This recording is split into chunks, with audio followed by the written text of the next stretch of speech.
जय हिंद दोस्तों बैंक ने की पेंशन रिकवरी, स्पर्श ने भी नहीं किया भुगतान। जी हाँ दोस्तों, जैसा कि आपको पता ही है कि डिफेंस पेंशनर्स का पेंशन डेटा लगातार बैंक से स्पर्श पोर्टल पर माइग्रेशन हो चुका है या फिर हो रहा है। ऐसे में कई पेंशनर्स के साथ में कुछ इस प्रकार की घटनाएं घटी हैं कि बैंक ने जो है उनकी पेंशन से रिकवरी कर ली है, लेकिन स्पर्श ने उस दौरान का जो है पेंशन का भुगतान नहीं किया है। और दोस्तों, पेंशनर की जानकारी के अभाव में, जागरूकता के अभाव में जो है उनको नुकसान हो रहा है, जबकि इसके लिए जो है पीसीडीए की तरफ से प्रॉपर जो है नियम जारी किए गए हैं, सीपीपीसी को भी।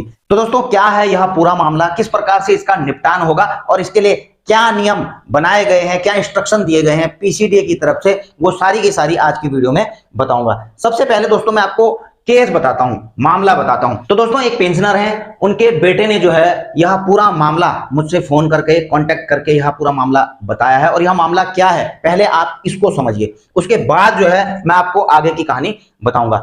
यहां पर जो है एक फैमिली पेंशन का मसला है, ये लिखते हैं इन्होंने, जो है एप्लीकेशन भी लिखी है और मुझे भी इसकी कॉपी भेजी है। अब इन्होंने जो है शिकायत क्या लिखी है कि इनके हस्बैंड जो है, जो आर्मी पेंशनर थे, उनकी जो है मृत्यु, उनकी डेथ जो है 21 जून 2022 को हो गई थी। अब इसके बाद क्या होता है, वो जो है बैंक में, क्योंकि उस समय बैंक से पेंशन ले रहे थे, तो इसके बाद फैमिली पेंशन को प्रोसेस करने के लिए बैंक में जो है ये एप्लीकेशन देते हैं, वहां पर दस्तावेज देते हैं। तो जुलाई 2022 में आप देख रहे हैं कि I completed family pension process from SBI. तो जुलाई 2022 में फैमिली पेंशन के लिए प्रोसेस कर देते हैं। लेकिन अब यहां पर देखिए दोस्तों, अगस्त 2022 में जो है इनका पेंशन डेटा जो है एसबीआई बैंक से माइग्रेट हो जाता है स्पर्श के लिए।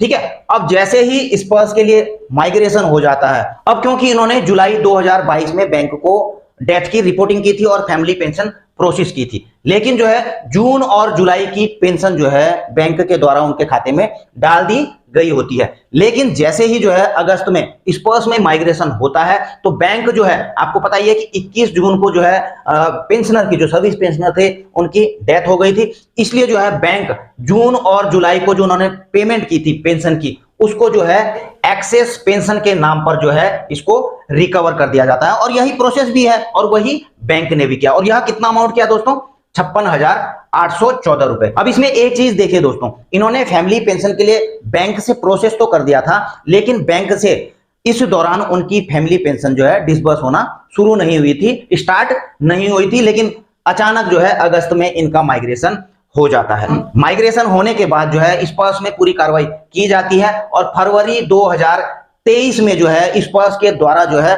फैमिली पेंशन स्टार्ट हो जाती है। अब जब स्पर्श की तरफ से फरवरी 2023 में इनकी फैमिली पेंशन शुरू हो जाती है, तो अप्रैल के महीने में जो है जो भी एरियर था इनका स्पर्श के द्वारा इन्हें दे दिया जाता है। लेकिन एरियर कौन सा दिया जाता है, जब से उनका जो है माइग्रेशन स्पर्श में हुआ है, यानी कि अगस्त 2022 के बाद का जो है उनका पूरा एरियर उनके खाते में डाल दिया जाता है। यह पूरी की पूरी डिटेल यहां पर लिखी हुई है। लेकिन दोस्तों, अगस्त में तो माइग्रेशन हुआ था, उसके बाद उन्होंने डाल भी दिया था, लेकिन जो जून और जुलाई, यानी कि 21 जून, 22 जून से लेकर 31 जुलाई की पेंशन जो कि रिकवर कर ली गई थी बैंक के द्वारा एक्सेस पेंशन के रिगार्डिंग, तो इसको ना बैंक ने उन्हें पेमेंट किया, ना ही स्पर्श ने पेमेंट किया। अब पेंशनर लगातार इस अमाउंट के लिए, इस ड्यूरेशन के अमाउंट जो कि 56,814 रुपए है, इसके लिए कभी बैंक में संपर्क कर रहे हैं, कभी स्पर्श में संपर्क कर रहे हैं, लेकिन उनको कोई सॉल्यूशन नहीं मिल पा रहा है, क्योंकि स्पर्श का कहना है कि उस समय आपकी पेंशन जो है बैंक से डिसबर्स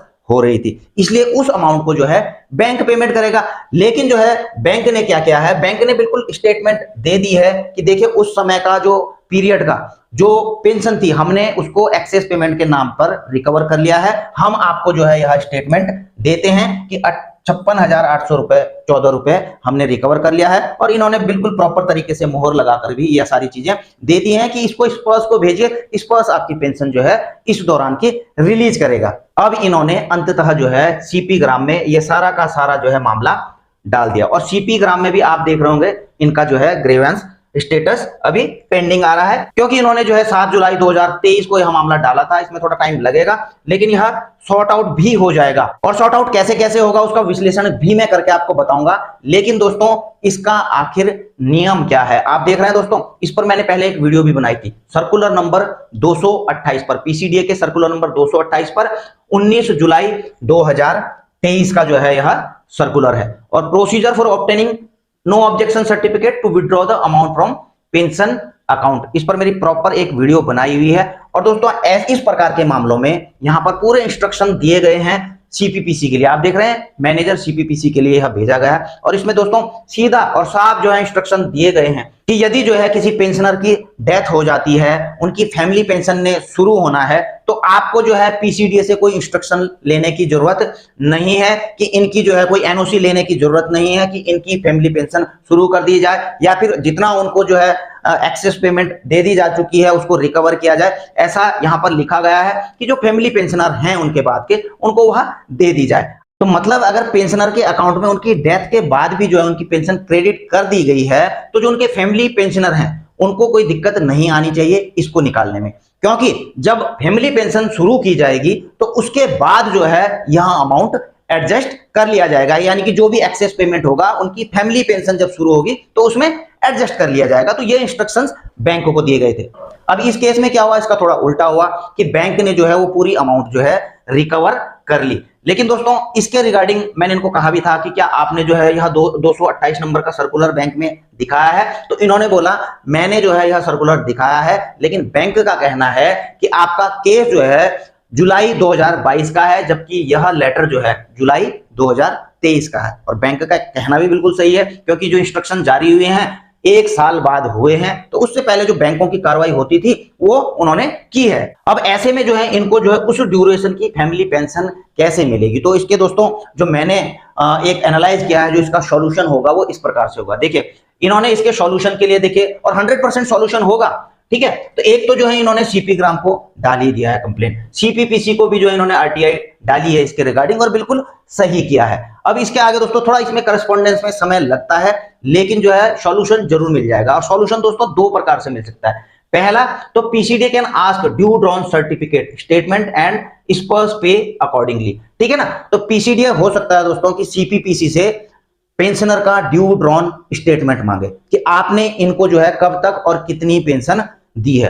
बैंक इनको सारा का सारा ड्यू ड्रॉन सर्टिफिकेट मुहैया कराएगा कि भाई हमने इतनी पेंशन दी थी और इतना हमने उस दौरान की रिकवरी कर ली है। तो जब जो है पीसीडीए बिल्कुल कंफर्म हो जाएगा, श्योर हो जाएगा कि इस पीरियड का जो है बैंक के द्वारा इनको पेमेंट नहीं किया गया है, तो पीसीडी जो है स्पर्श के द्वारा जो है स्पर्श पोर्टल के द्वारा जो है इनकी पेंशन उस समय की डिसबर्स कर देगा। और दूसरी चीज इसमें यह हो सकती है दोस्तों कि पीसीडीए जो है सीपीपीसी को ऑर्डर दे सकता है कि पेंशनर की उस दौरान की पेंशन, जब तक कि पेंशनर का जो पेंशन डेटा था बैंक में था, स्पर्श में माइग्रेशन नहीं हुआ था, तो उस दौरान का जो पेंशन है तुरंत जो है पेंशनर के खाते में डाल दिया जाए। तो दोनों कंडीशन है दोस्तों, अभी सीपी ग्राम के थ्रू चल रहा है, सीपीपीसी से भी चल रहा है, तो इन दोनों में से जो है कोई भी सॉल्यूशन इनका निकल सकता है।